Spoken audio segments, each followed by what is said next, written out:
Ahora mismo el mundo es un lugar muy complejo, muy convulso. Hay noticias que nos invaden por todas partes.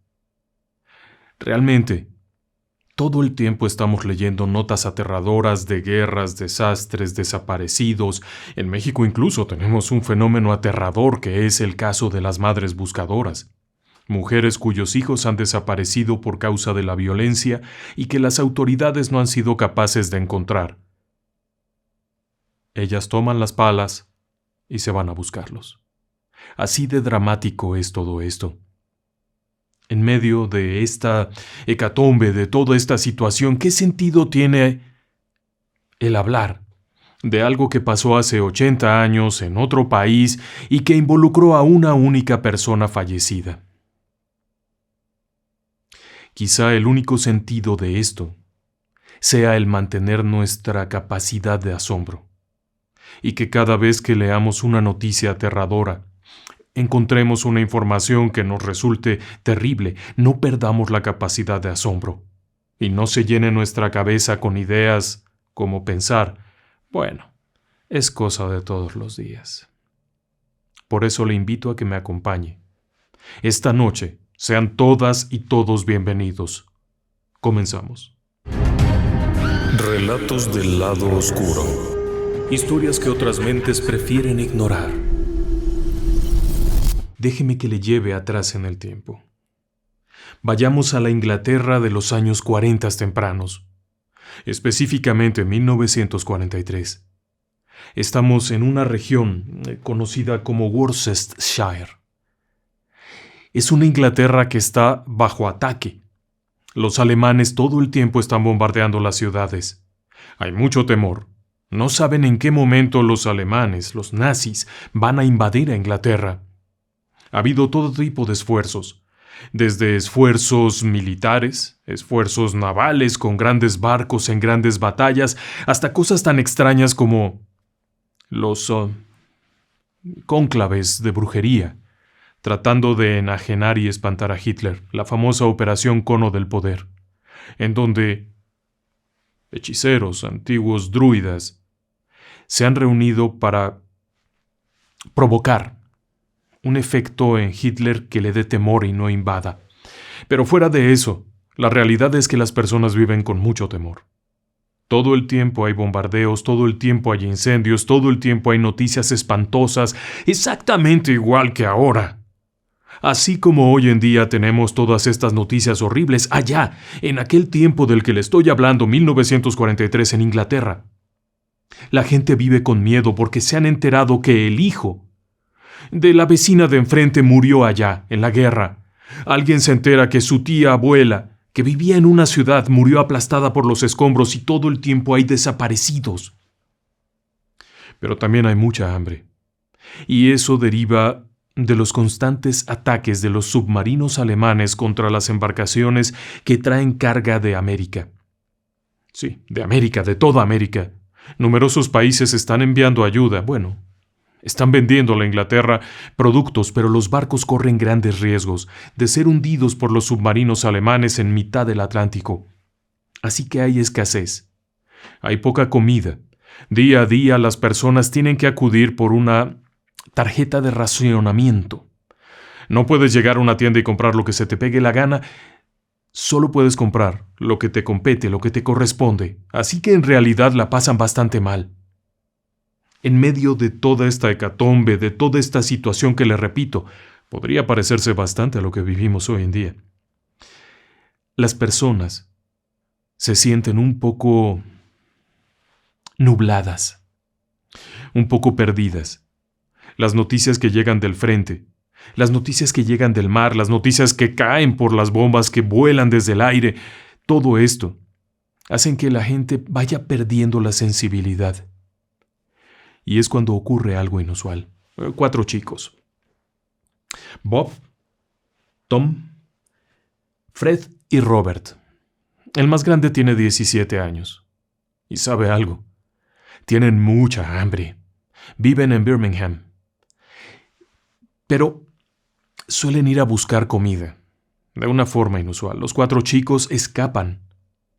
para ir a meterse a las zonas rurales, a las zonas de campo, está muy cerca, a buscar nidos de pájaros para llevarse los huevos, o para el propio pájaro llevárselo. También cazan conejos, atrapan lo que sea que se pueda comer, y en ocasiones, por supuesto, se meten en propiedades privadas.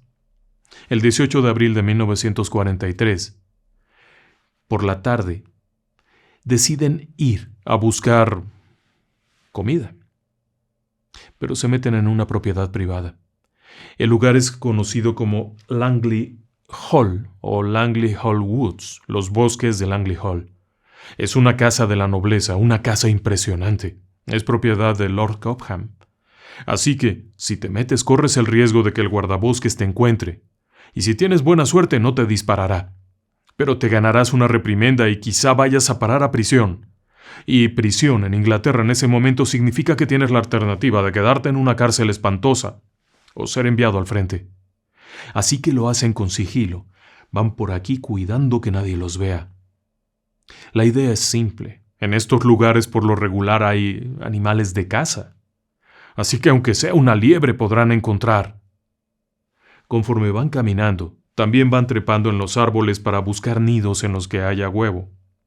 Huevo de aves, o la propia ave, atraparla y preparar algo para la familia. Ha sido una tarde infructuosa aquel 18 de abril, no han encontrado nada. Pero falta una parte del bosque. Cuando de pronto observan un árbol especialmente feo. Es conocido como witch o wych elm. No es escrito como bruja en inglés, sino que se escribe W-Y-C-H, wych. Y es un olmo silvestre. Es un árbol muy feo. Tiene una parte baja como bulbosa, como un tronco bulboso, y luego tiene estas ramas horrendas que parecían ser los pelos del diablo. Está ahí en medio de la nada. Pero promete ser un buen lugar para un nido. Así que van allá y el más grandecillo de ellos puede trepar. Es complicado porque estas ramas se entrelazan formando una especie de barrera, pero finalmente logra acercarse y ver que en el centro de aquel árbol hay un hueco. Está hueco. Y puede ver algo blanco. Es muy grande como para ser un huevo. Ciertamente no parece serlo, pero le despierta curiosidad. ¿Qué cosa rara hay ahí? Así es que le pide a otro de los chicos que le alcance una rama. Con esta, empieza a mover aquello, pero no tiene mucho éxito, como que está atorado. Finalmente, logra moverlo y ¡ah, sorpresa! Es una calavera humana, un cráneo. Allí hay un cráneo. Se voltea y le dice a los otros que ahí hay un cráneo, y se acercan un poco y trepan como pueden, porque es muy complejo. Ahora mismo usted ha visto la foto, es aquello una enredadera de ramas con una apariencia muy rara. Pero logran trepar y ver que no solo es el cráneo, sino que hay otros huesos ahí, y se espantan. ¿Qué cosa han descubierto? No lo saben. Se espantan por el hecho de que están en la propiedad de Lord Cobham, que es un lord inglés, en propiedad privada, y hay un esqueleto humano. Inmediatamente se ponen a elucubrar que quizá es el lord, los lords, todo aquello, las leyendas que hay acerca de los nobles ingleses haciendo fechorías desde la época de Jack el Destripador. Se prometen algo. Ninguno de ellos va a decir nada. Lo van a guardar en secreto. Y acto seguido comienzan a correr en dirección a casa. Hasta ahí todo parecería ser normal. Todo está tranquilo. Los jóvenes llegan a su casa y fingen que no ha pasado nada, pero no encontraron nada que comer. Uno de ellos, el más grandecito, el de 17 años, cuando llega la hora de dormir, va a la cama, se recuesta, empieza a dormir y vienen estos sueños. Una serie de sueños que lo atormentan. En estos sueños se aparece la calavera, se aparece el árbol, se aparecen un montón de cosas que le provocan mucho miedo, entre otras cosas un rostro. Este joven narraría años después que el rostro era el de una mujer, aunque, debo insistir, en ese momento lo único que han encontrado es una calavera. No saben si es hombre o mujer, pero en sus sueños viene una mujer, el árbol, todo esto oscuro que lo hace despertar, sudado, completamente cubierto de sudor, temblando de miedo. Así que deciden no guardar más el silencio. Y en medio de la noche va a ver a su padre, al que le informa todo aquello, cómo se han metido en la propiedad, cómo han llegado a este extraño árbol y cómo había ahí una persona muerta. Están a la mitad de la guerra. Vamos, una guerra que se saldará con 40 millones de personas muertas. Y sin embargo, en ese momento, ese padre decide ir a buscar a la policía. Y sí, apenas amanece está en la oficina de la policía, informando que sus hijos entraron a aquella propiedad a robar huevo y cazar alguna liebre o algo, pero que encontraron un cadáver.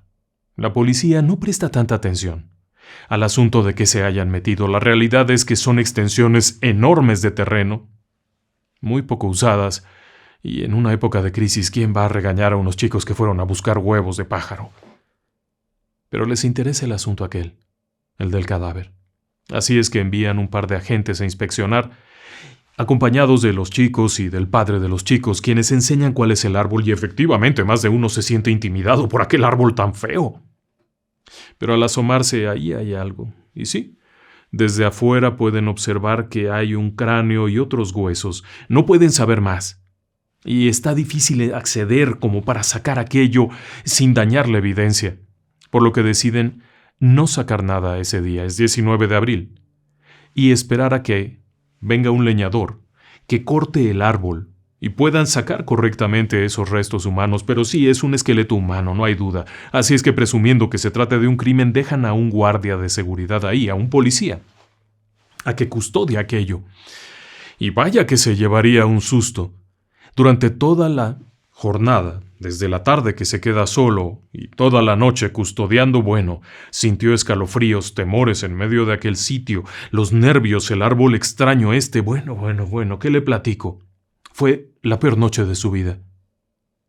Porque cada vez que cerraba los ojos tenía sueños extraños. Sí, ya sé, igual que el niño, bueno, del jovencito. Tenía estos sueños extraños que tenían que ver con el cráneo, con la muerte, con todo esto, y se despertaba otra vez. A la mañana siguiente, apresuró el paso para llegar a casa a tomar un poco de té, llevar consigo algún almuerzo y volver a su lugar. De regreso llevó a su propio hijo para que viera el lugar y todo aquello, y el chico se quedó ahí observando hasta que finalmente llegó el leñador, que se encargó de cortar todo aquello y abrir el tronco, y ahí estaba el esqueleto, casi completo. Estaba ya desencarnado completamente, no había carne.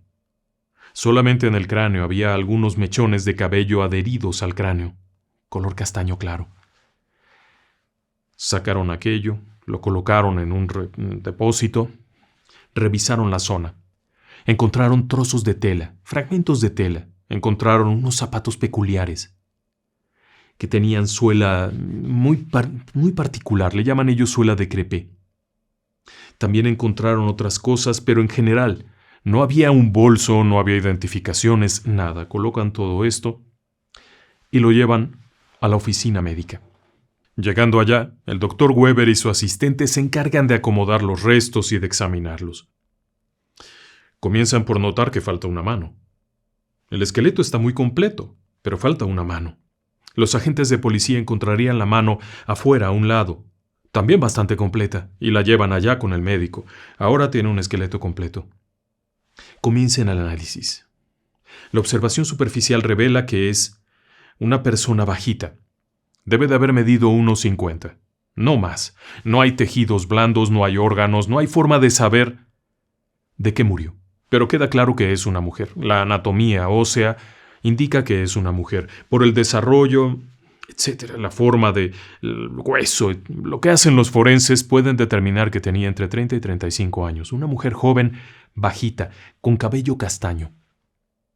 Tenía una anomalía en la dentadura superior. Le faltaban 2 o 3 piezas, pero habían sido retiradas por un odontólogo. Era obvio que habían sido correctamente retiradas, no era por fractura de golpe ni nada. Era algo que inclusive había cerrado, lo que significaba que esta persona había acudido con un odontólogo, un dentista. Pero las piezas dentales del frente arriba eran peculiares, estaban traslapadas. Una sobre de otra, los incisivos estaban traslapados, los dientes del frente, dándole un aspecto peculiar. Después de eso se examinó y se concluyó que había muerto por asfixia, ya que había un trozo de una falda de tafetán metida en la garganta. Bien. Al revisar el resto del esqueleto se pudo determinar que los zapatos eran de la medida 5,5 estadounidense, 3,5 mexicana. Pequeños. Posteriormente se hicieron otras indagaciones, se revisó minuciosamente y no se encontraron, por ejemplo, marcas de herida punzocortante. Ya sé, no había tejidos. Sin embargo, cuando alguien es apuñalado en repetidas ocasiones, en algún momento el arma homicida roza un hueso y deja una marca particular. No la había. Tampoco había marcas de mordedura de animal. Ese es un detalle importante. Un cuerpo que está oculto en un árbol puede ser objeto de la carroña de los animales carroñeros.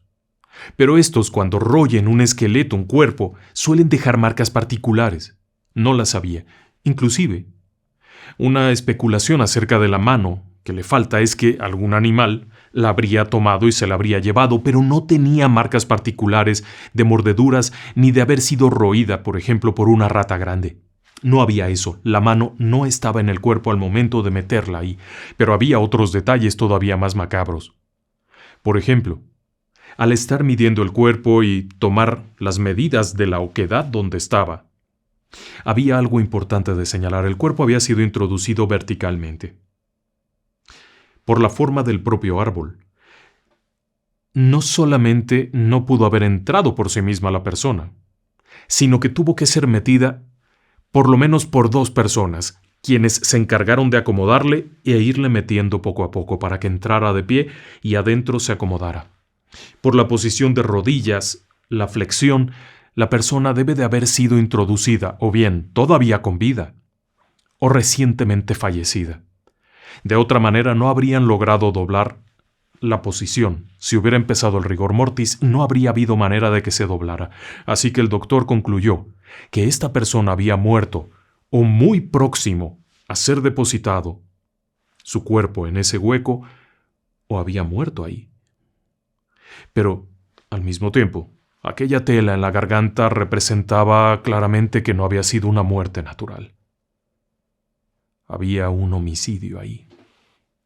En un siguiente análisis se pudo saber que probablemente esta mujer, y aún con muchas dudas, habría sido madre y esposa de alguien, puesto que, en primer lugar, cierta formación, cierta deformidad en la cadera representaba un alumbramiento, pero un anillo en la mano correspondía con un anillo de matrimonio. Era un anillo económico. Era un anillo muy simple de un oro laminado que se vuelve muy económico. Después se comenzó a investigar más. Por ejemplo, los zapatos. Los zapatos se pudo localizar la fábrica en Inglaterra. Y se pudo ubicar prácticamente a todos los compradores. Era un taller casero. Solamente 6 de los pares de zapatos fabricados en ese periodo de tiempo no fueron ubicados porque fueron vendidos en un mercado que se encontraba cerca del lugar donde se halló el cadáver. Así es que debería de ser alguien de la región. Había suficientes pruebas como para poder buscar un nombre y una identidad.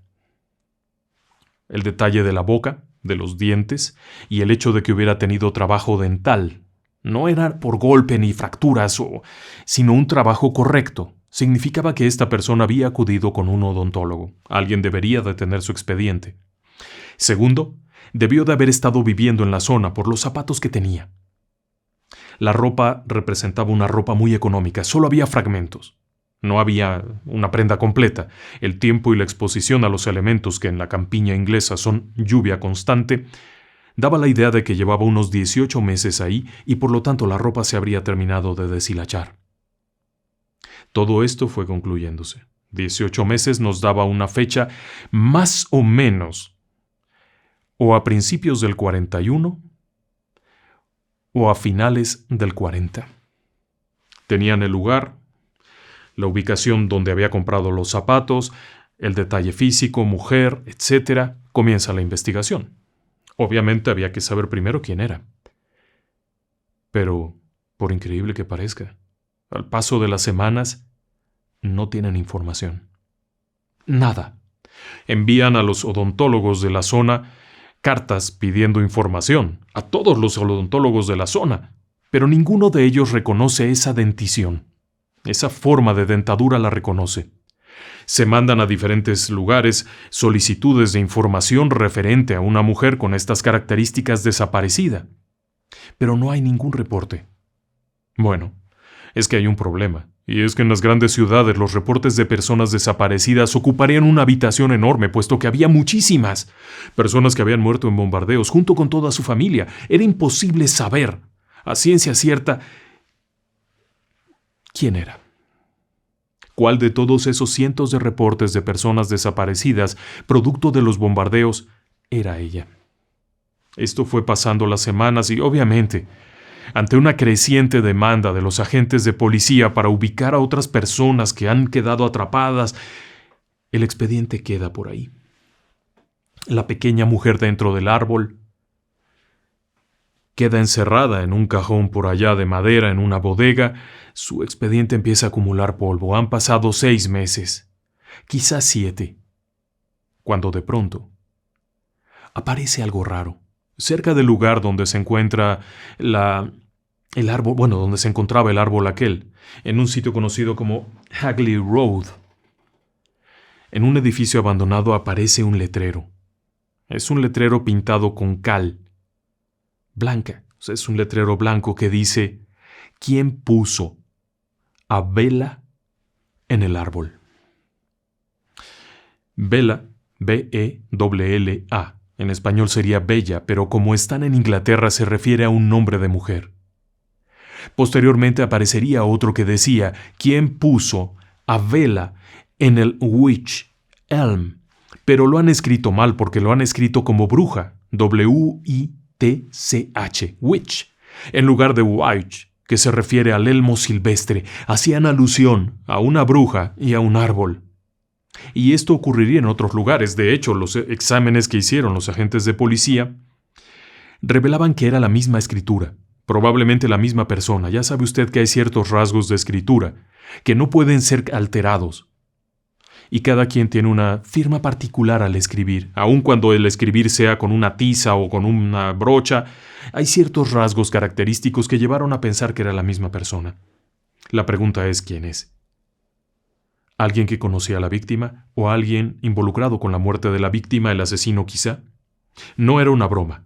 Se descartó que fuera una chamacada. Al decir una chamacada me refiero a que fueran chamacos, niños, tratando de llamar la atención o de jugar una broma, porque esto llegó a los periódicos. Hubo muchas notas de prensa. La intención de la policía es que mediante la prensa se difundiera la información y alguien acudiera a dar parte de lo que había ocurrido. Fueron muchas las publicaciones. Así es que también podría prestarse a algún bromista, pero había 2 o 3 cosas. Por ejemplo, los letreros aparecían muy arriba. Al amanecer estaban muy en alto, lo que impedía que fuera un chiquillo. Era alguien que era capaz de escribir a altura, o que tenía la herramienta adecuada para subir y hacer el dibujo, lo que significaba que debía vivir por ahí cerca. Todos los letreros aparecieron más o menos en una misma zona, y la persona podía ir a hacer su graffiti, por llamarle de algún modo, y desaparecer sin que nadie lo notara. Esto significaría, por supuesto, que era alguien de la región. ¿Pero quién? ¿Cómo sabía el nombre? A partir de ahí, la policía comenzó a buscar a una persona que se llamara Bella. Arabella, Clarabella, Bella.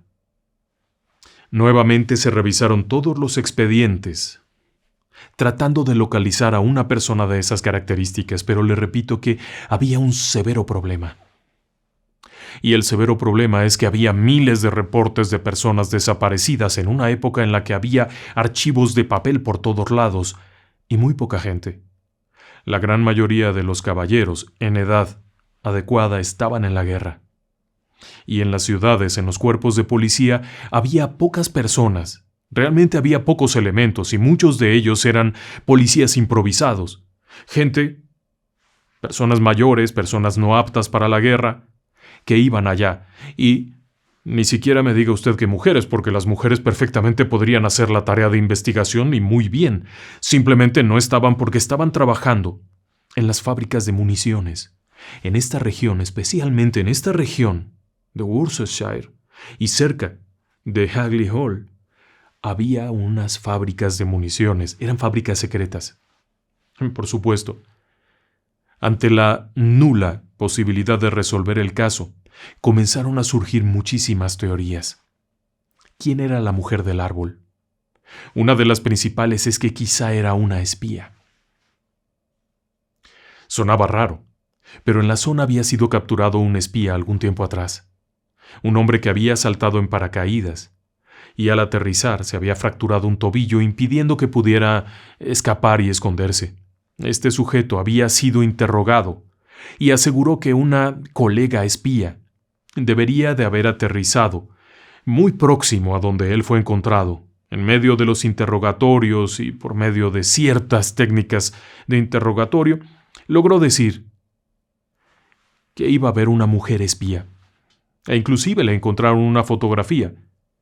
Pero la fotografía correspondía a una mujer muy conocida en Alemania, Clara Bauerle. Era una cantante.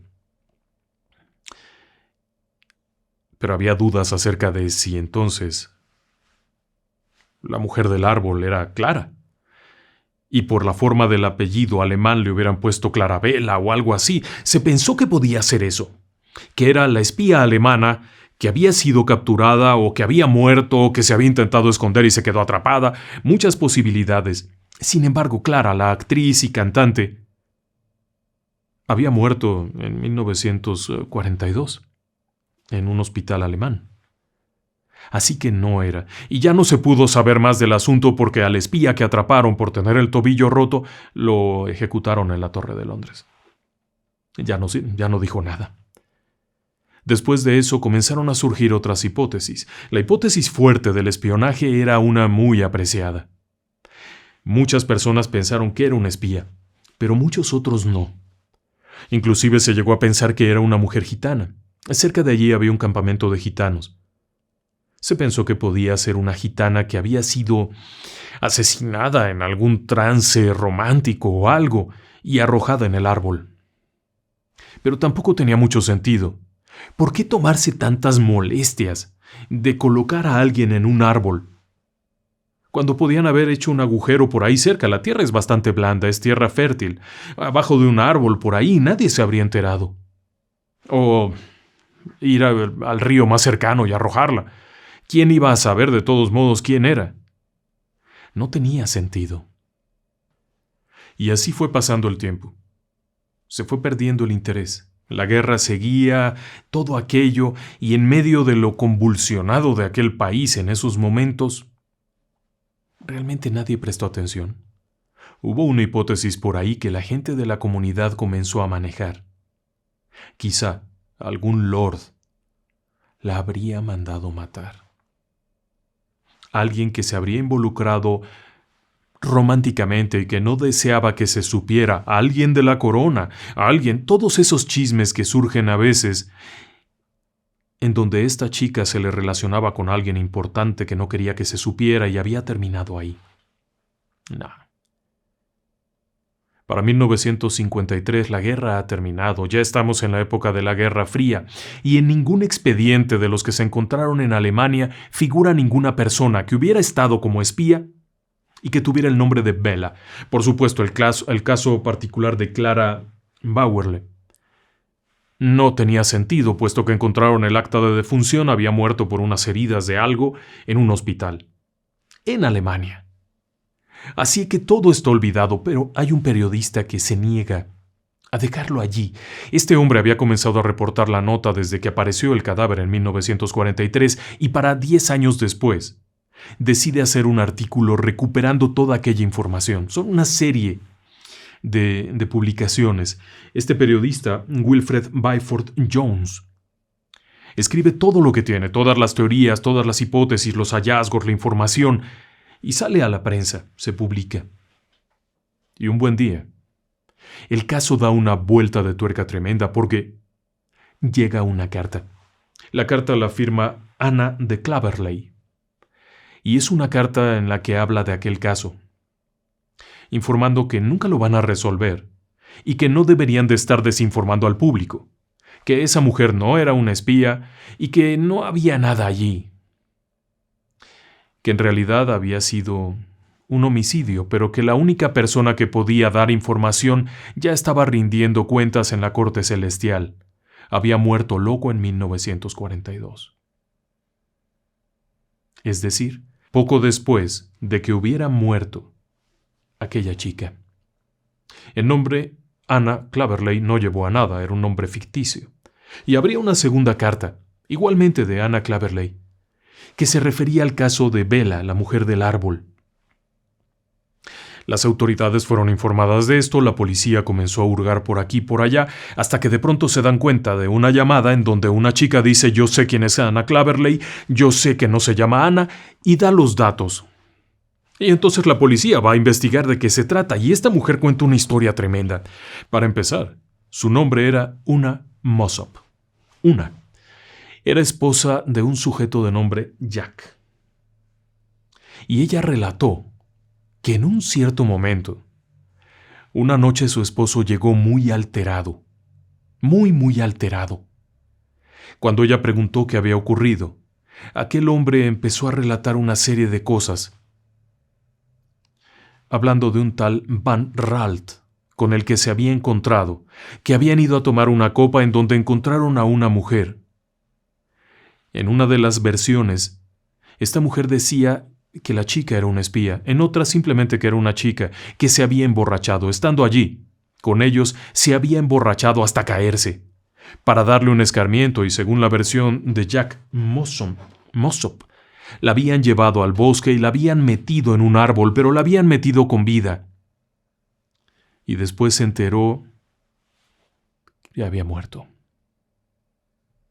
El detalle aquí es que, bueno, el relato de Una tenía cierto sentido. A decir de las personas que reconocieron la carta y que reconocieron el incidente y lo reportaron a la policía, el pariente Jack Mossop en realidad tenía algo raro. Trabajaba en una fábrica de municiones. Y siempre tenía dinero y siempre vestía elegante y era un guapo. Cuando todos estaban fregados que no tenían dinero ni para comprar unos zapatos, él siempre andaba hecho un catrín, un elegante sujeto con una corbata, bien vestido, con dinero, lo que hizo pensar a todos que tenía algo que ver con los nazis. Era una época en la que había muchas suspicacias, pero también mucha contrainteligencia. Muchos espías estaban dispersos por aquí y por allá mandando mensajes de uno a otro lado, y el hecho de saber dónde estaban las fábricas de municiones era un objetivo importante para los bombardeos aéreos. Eso dio la pauta para que identificaran a Una, pero había un problema con el relato. Y el relato lo que tenía de problemático es que Jack Mossop, poco después de contarle a su esposa lo que había pasado esa noche, cómo habían ido a meter a aquella chica, cómo un par de días después, cuando volvieron a buscarla y la encontraron muerta, el tipo se volvió loco. Y se volvió loco porque empezó a tener pesadillas recurrentes. Sí, exactamente como el policía y el chico aquel. Pesadillas recurrentes con la mujer muerta, el esqueleto, el rostro, los dientes, la mirada, el pelo, el horror, hasta que se volvió loco y fue internado en una clínica en donde murió. 6 meses después de haber confesado lo que había pasado esa noche. Cuando la policía sabe todo esto, confirma la información. Y efectivamente, en un hospital psiquiátrico había muerto Jack Mossop. Nunca encontraron a un tal Van Ralt. Lo único que dijo esta mujer, además de esos detalles, es que la chica era una inmigrante ilegal, probablemente holandesa, que había llegado ilegalmente y estaba por ahí haciendo de las suyas. El relato resultaba creíble pero no probable. Y tenía varias cosas. En primer lugar, ¿por qué había tardado tanto tiempo en dar la información? Si el crimen había sido cometido en 1942, ¿por qué había tardado hasta 1953, casi 54, 12 años, en enviar la carta a los medios? ¿Qué la había motivado? Si el marido había muerto tanto tiempo atrás. Loco en un manicomio, a ella que más le daba haber informado cuando todo el revuelo, cuando en el 43 salió todo el revuelo, ¿por qué no informó de eso? Nunca lo aclaró. Se reservó y ya no quiso hablar más de esto. Después, en los años 50, pasada aquella cosa de las cartas, se encontró algo todavía peor. Se encontró un reporte a la policía de la desaparición de una prostituta joven de origen holandés. Esta chica había llegado a trabajar como sexo servidora y una compañera la reportó como desaparecida. En 1944, la chica había dejado de estar presente más o menos 3 años. Todo correspondía, las fechas correspondían, y lo que más correspondía es que el nombre era Bella. Sí, este hallazgo hecho en los años 50 durante una revisión del caso hizo pensar que realmente la chica del árbol había sido alguien que había acabado en las calles ejerciendo la prostitución. Tenía todo el sentido y parecía lógico. Solo faltaba responder la pregunta: ¿quién puso a Bella en el árbol? Y eso no aparecía en ninguna parte. La persona que había presentado la queja en 1944 ya no era localizable. Había desaparecido por completo. Las investigaciones volvieron a empantanarse. Aunque había algo que realmente no se había investigado mucho por pensar que era algo descabellado. Y es que en la época en la que el cuerpo fue encontrado, en el reporte, queda muy claro que la mano había sido separada. El reporte oficial decía que quizá un animal cuando el cuerpo se estaba descomponiendo en proceso de putrefacción, un animal habría arrancado la mano. Pero no tenía las marcas de ningún tipo de dente, y cuando un animal muerde, si toca hueso, deja una pequeña marca. Aunque no lo rompa, aunque no lo lastime, deja una pequeña marca. Si hubiese sido un bicho el que royó aquello, probablemente habría dejado muchas marquitas. Y si esto hubiese sido arrancado por otro animal, probablemente lo habría llevado muy lejos y lo habría diseminado, pero no era así, estaba completo y cerca. En la época que esto surgió, se habló de la posibilidad de que fuese un acto de hechicería. Esta zona de Worcestershire y estos bosques durante muchos siglos fueron escenario de brujas. Aquí se tejieron muchas historias de brujas. De hecho, aquí hubo en el siglo XVII cacerías de brujas que fueron llevadas a la hoguera en otras regiones de Inglaterra, pero eran de esta zona. Así que cuando se supo lo de la mano y todo aquello, se habló de brujería, pero nadie volvió a tratar el tema. Se quedó ahí guardado como locuras de la gente.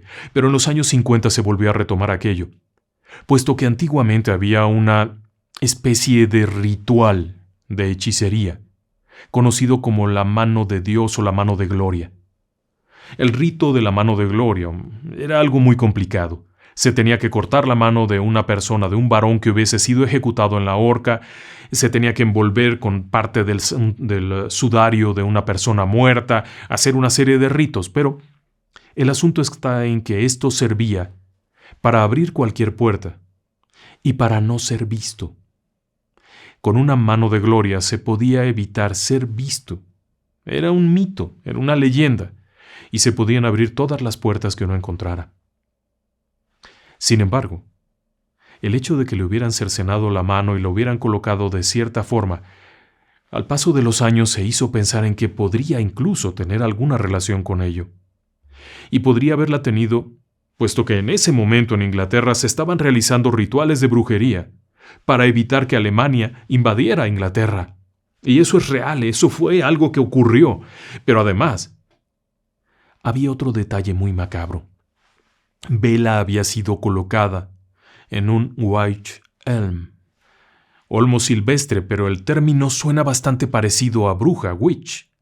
Y es que en el antiguo lenguaje de esta región, en el antiguo inglés, la pronunciación para brujas era wych, y esto sería el olmo de las brujas, y en muchas ocasiones los rituales se celebraban en árboles. Así es que, analizándolo muchos años después, varios especialistas en cultos antiguos concluyeron en que podría tratarse de eso, si bien otros especialistas aseguran que no tiene sentido y que es una tontería lo que estoy diciendo, puesto que no había objetos rituales, no hubo señales ceremoniales, no hubo nada. La realidad es que el hecho de haber colocado el cuerpo en el árbol, que le faltara la mano, que no tuviese mayor identificación, que fuera mujer, etc., podía significar eso. Pero además no era el único. Un año antes, más o menos, había habido otro crimen parecido. Un hombre había sido asesinado y su cuerpo había sido clavado con un bielgo, con un trinche, al suelo y se le había marcado una cruz en el pecho, en un claro acto de rito de brujería, probablemente satánico. En este caso, había ocurrido algo parecido. El caso del hombre aquel asesinado había ocurrido también muy cerca. Y pero tampoco sería el único. Habría al menos otros 2 casos en los que hubo alguna forma de acto ritual. Pero quiere que le diga algo más macabro. Al paso del tiempo, el esqueleto completo y toda la evidencia, los trozos de tela, el anillo, los zapatitos, desaparecieron. No están en ninguna parte. Cuando la BBC de Londres hace algunos años quiso investigar el caso, someterlo para un análisis de ADN y poder obtener una identificación real de esta persona, el esqueleto no está por ningún lado. Lo último que se sabe es que en los años 60, el esqueleto junto con todas las cosas fue sacado de la bodega de la policía y entregado a una universidad, pero no hay ningún documento. No hay ninguna evidencia de ello. ¿Y sabe qué es lo peor?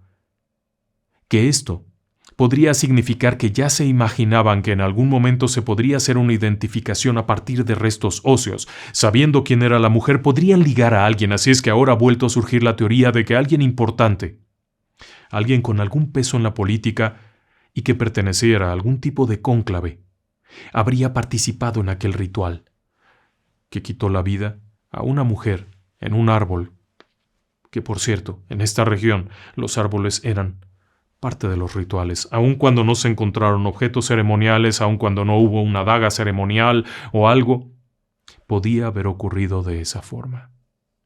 Esa fue una hipótesis que en su momento se desechó por completo. Ahora, ¿qué pasa con el caso del 44 que fue reportada la desaparición de Bella? Los tiempos coinciden. La chica había desaparecido en el 41. Le decían Bella y fue llevada allá. Reconstruyendo el escenario, hipotético por supuesto y sin tener ninguna evidencia sólida, alguien contrató los servicios sexuales de una chica bajita, probablemente inmigrante, de cabello castaño, vestida con una falda corriente y unos zapatos económicos. Llevaba un anillo, probablemente evidencia de algo que pasó en su tierra. Fue llevada a este lugar con engaños y asesinada. Después fue colocada dentro del árbol, si no es que fue colocada dentro del árbol y ahí se realizó el rito. Al paso de los años, alguien que sabía quién era la chica, alguien que sabía algo, trató de dar una pista, colocando aquellos letreros. Cuando los chicos se encuentran, ocurre algo peor todavía, y es que las comunicaciones paranormales comienzan a ocurrir, los sueños. Recuerde que el chico recordaba que haber soñado con una mujer y una calavera.